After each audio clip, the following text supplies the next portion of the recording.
저번 영상에 이어서 이번에는 오즈만디아스의 계획이 왜 효과가 있었는지에 대해 다루어 보겠습니다. 핵전쟁과 인구 멸망의 위협이 턱 밑까지 올라온 상황에서 오즈만디아스의 외계인 음모론으로 인하여 싸우기 직전이던 미국과 소련은 같은 팀이 되어서 다른 차원의 위협에 대응하기로 나섭니다. 왜 이런 황당한 계획이 이렇게나 유효한 효과를 낸 것일까요? 제 나름대로 생각해본 세 가지 이유를 말해보겠습니다. 첫 번째는 정작 미국과 소련이 전쟁을 할 마음이 없었기 때문입니다. 닉슨 대통령은 3번이나 대통령을 하고 있습니다.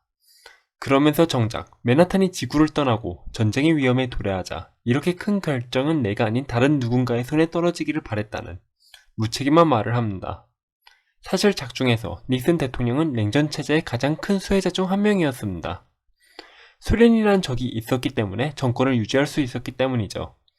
베트남 전쟁에는 보냈던 닥터 맨하탄을 소련에는 보내지 않는 이유도 현 체제를 유지하기 위함일 겁니다.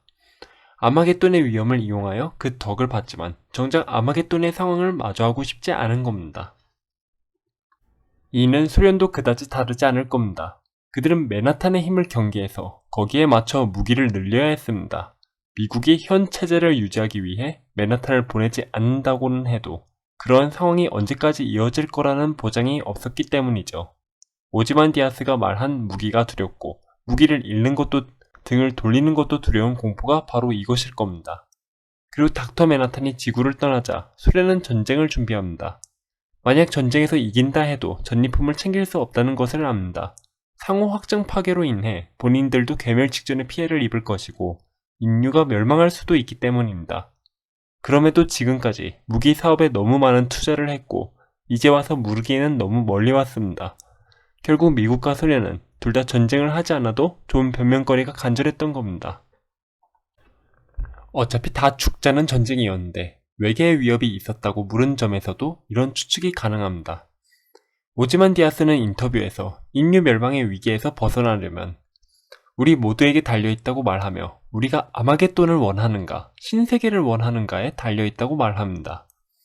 결국 아마겟돈의 상황 직전까지 가자 누구나 그것을 원치 않았다는 것을 확인할 수 있었고 아이러니하게도 이런 긍정적인 발상 덕분에 그의 끔찍한 계획이 성공한 셈이라고도 할 수 있겠네요.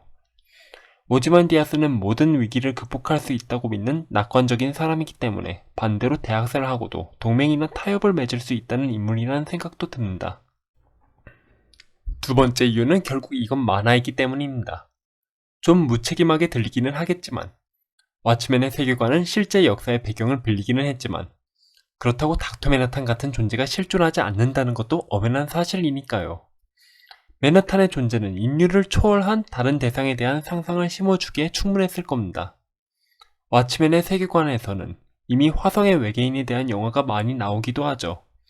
또 어쩌면 연이어 벌어진 예술가나 과학자들의 실종 사건이 외계의 존재에 대한 음모론을 조장했을지도 모르죠. 결정적으로 이 공간 연구소의 존재가 있습니다. 나이트아울은 다른 일로 바빠서 미처 확인하지는 못했지만 연구소로부터 이미 새로운 차원을 발견했다는 가능성이 8번째 챕터부터 제시되고 있었습니다.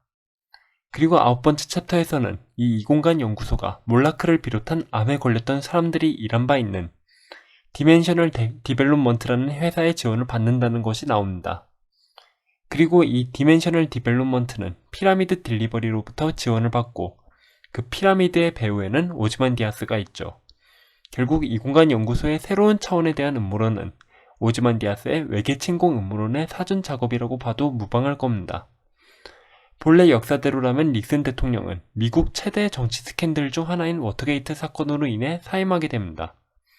하지만 왓츠맨 세계관에서는 코미디언에 의해 워터게이트가 닫혀버렸고 결국 오즈만디아스가 새로운 게이트를 열어서 닉슨 대통령이 사임하게 된 흐름인 거죠.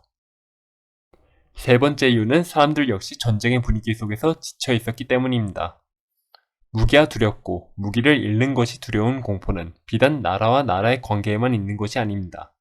막연한 전쟁에 대한 공포로 인해 사람들은 나이트아울이나 실크 스펙터처럼 무기력하거나 의존적이거나 신경질적인 모습을 보이고는 합니다.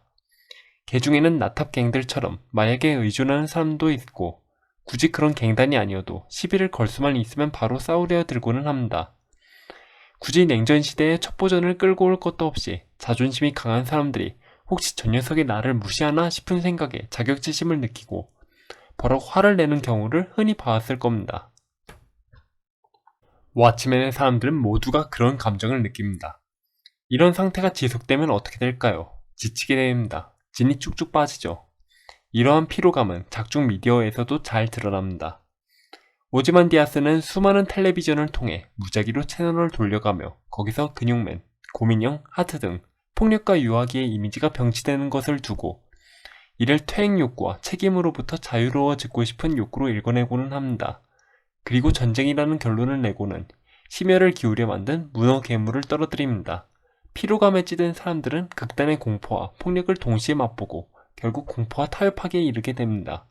인류 멸망의 참상을 피할 마지막 기회라는 것을 본능적으로 느꼈을지도 모릅니다. 니체의 사상이나 혹은 왓츠맨의 마지막에 인용된 문구처럼 공포가 사랑으로 이어지는 길이 열린 거죠.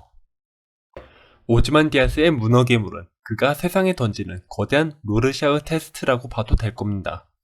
공포에 쫓기던 사람들은 거기서도 거대한 공포와 상실감을 느꼈고 그로 인한 공백을 메우기 위한 강렬한 욕구를 느끼게 됩니다. 거기서 그들은 공포와 타협하고 강한 사랑을 느끼게 됩니다. 결국 세상은 오즈만디아스의 거대한 농담을 받아들였고 누구든 하늘을 보면서 소련의 위성을 상상하던 로우셰크처럼 외계인에 대해 상상할 것입니다. 로우셰크와 같은 음모론자가 될 겁니다. 하지만 그들은 오즈만디아스의 기만을 받아들였다는 점에서 로우셰크와는 큰 차이점이 있습니다.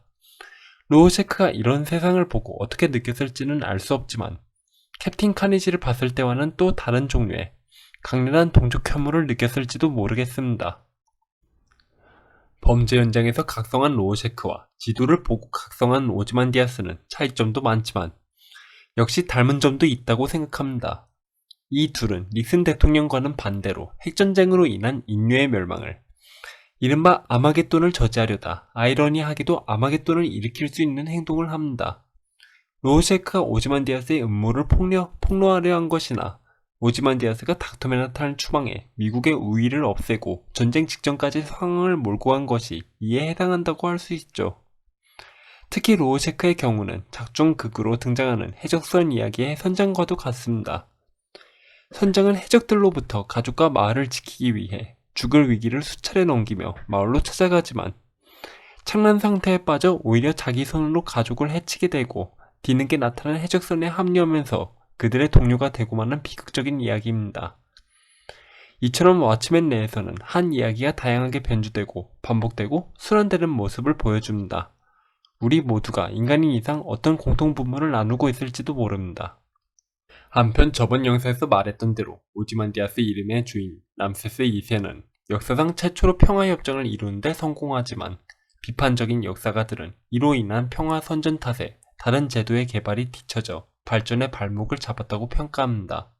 개 중에는 자기 거짓말에 가장 먼저 자기가 속았다고 평가하는 사람도 있죠. 오즈만디아스도 황금알을 낳는 거위인 닥터 맨하탄을 쫓아내고 코미디언을 살해해 음모를 강행하여 로우셰크의 일기라는 화글을 남겼으니 결국 유사한 행보를 걷게 되리라는 점은 흥미로운 사실입니다. 사실 개인적으로 오즈만디아스의 캐릭터는 람세스 2세나 알렉산더 대왕보다 아우구스투스 같은 고대 로마의 황제에서 따온 것이지 않을까 하는 생각이 들기도 합니다. 가장 성공한 소시오패스 중 한 명이기도 하고 스스로 히어로나 권력의 자리에서 물러나 오히려 명예를 얻은 점이나 이집트와의 연관성이나 마지막에 스스로를 어떤 역할을 수행하는 배우처럼 인식하는 말을 남기는 점 등이 그렇죠. 별개로 이토록 논란의 여지가 많은 왓츠맨의 결말은 SF 문학의 거장 커트 보니것의 타이탄의 미녀라는 단편에서 아이디어를 가져온 것이란 얘기가 있습니다. 이처럼 수많은 작품으로부터 영감을 받은 왓츠맨이 다른 작품에도 많은 영향을 주었다는 점은 인상적인 사실입니다. 예를 들면 얼마 전 개봉한 놀란 감독의 작품 테넷도 영향을 받은 작품으로 추측됩니다. 좌우대칭이나 동음이의에 대한 집착이나 미래를 과거처럼 대하는 시점, 자유의지나 결정론에 대한 논의, 3차 대전의 위험, 정체불명의 미래인 등이 그렇죠. 왓츠맨 안에서 말하는 순환과 반복의 이야기는 비단 그 세계관에서만 해당하는 것은 아닐지도 모르겠습니다.